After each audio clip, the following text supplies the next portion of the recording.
উপদেষ্টা অধ্যাপক ডক্টর মোহাম্মদ ইউনূস বন্দরের কার্যক্রম পরিদর্শন করে তিনি বলেন, চট্টগ্রাম বন্দরকে বিশ্বমানের বন্দরে উন্নীত করতে হবে, যা আমাদের অর্থনীতিকে গতিশীল করবে। এদিকে সরকার প্রধান হিসেবে এই প্রথম চট্টগ্রাম সফরে গিয়ে বহুল প্রত্যাশিত কালুরঘাট নতুন রেল ও সড়ক সেতুর ভিত্তিপ্রস্তর স্থাপন করেন ডক্টর ইউনূস। বিস্তারিত বুলবুল আহমেদের প্রতিবেদনে।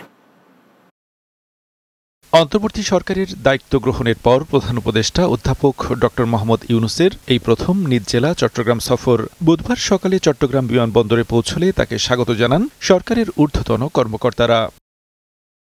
সময়সূচির শুরুতেই চট্টগ্রাম সমুদ্র বন্দরের কার্যক্রম পরিদর্শন করেন প্রধান উপদেষ্টা। এ সময় নিউ মুরিং কন্টেনার টার্মিনালে বন্দরের সক্ষমতা সম্পর্কে সরকার প্রধানের কাছে বিস্তারিত তুলে ধরেন বন্দর কর্তৃপক্ষ। পরে সেখানে আয়োজিত আলোচনা সভায় চট্টগ্রাম বন্দরের অপার সম্ভাবনা নিয়ে কথা বলেন প্রধান উপদেষ্টা অধ্যাপক ডক্টর মোহাম্মদ ইউনূস। তিনি বলেন, বাংলাদেশের অর্থনীতি এগিয়ে নিতে চট্টগ্রাম বন্দরই ভরসা। এই হৃৎপিণ্ডকে বাদ দিয়ে চললে যারা এটাতে বাদ দেবে তারা ক্ষতিগ্রস্ত হবে। রক্ত সঞ্চালন হবে না সেখানে, অর্থনীতি সঞ্চালন হবে না সেখানে।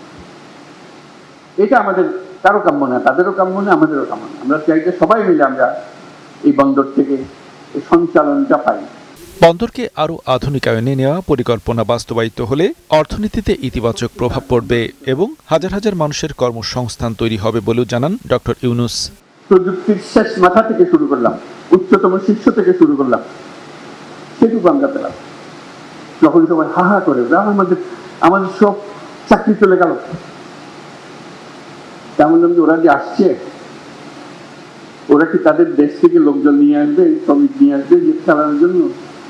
ওরা তো তোমাদের এখান থেকে লোক নিয়ে যায় তাদেরগুলো চালানোর জন্য। কাজে এই কারখানা, এই বন্দর চালাতে হলে আমাদের লোক একটু চালাবে।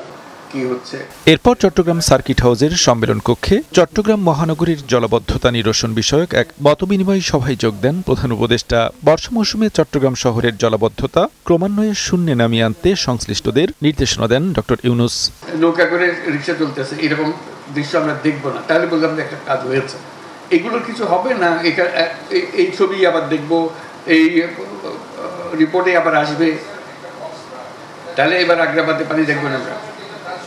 আমরা নিশ্চয় অনেক কাজ হয়েছে। আমি বলছি যে নেট রেজাল্ট যাতে মানুষ দেখেছে, এটার ফলে এই হয়েছে, এটা আমাদের বুঝতে হবে। পরে সার্কিট হাউস থেকেই চট্টগ্রাম অঞ্চলের মানুষের বহুল প্রত্যাশিত কালুঘাটের কর্ণফুলী নদীর ওপর রেলসহ সড়ক সেতু নির্মাণ কাজের ভিত্তিপ্রস্তর স্থাপন করেন চট্টগ্রামের সন্তান প্রধান উপদেষ্টা অধ্যাপক ডক্টর মোহাম্মদ ইউনূস। বুলবুল আহমেদ, বাংলা টিভি।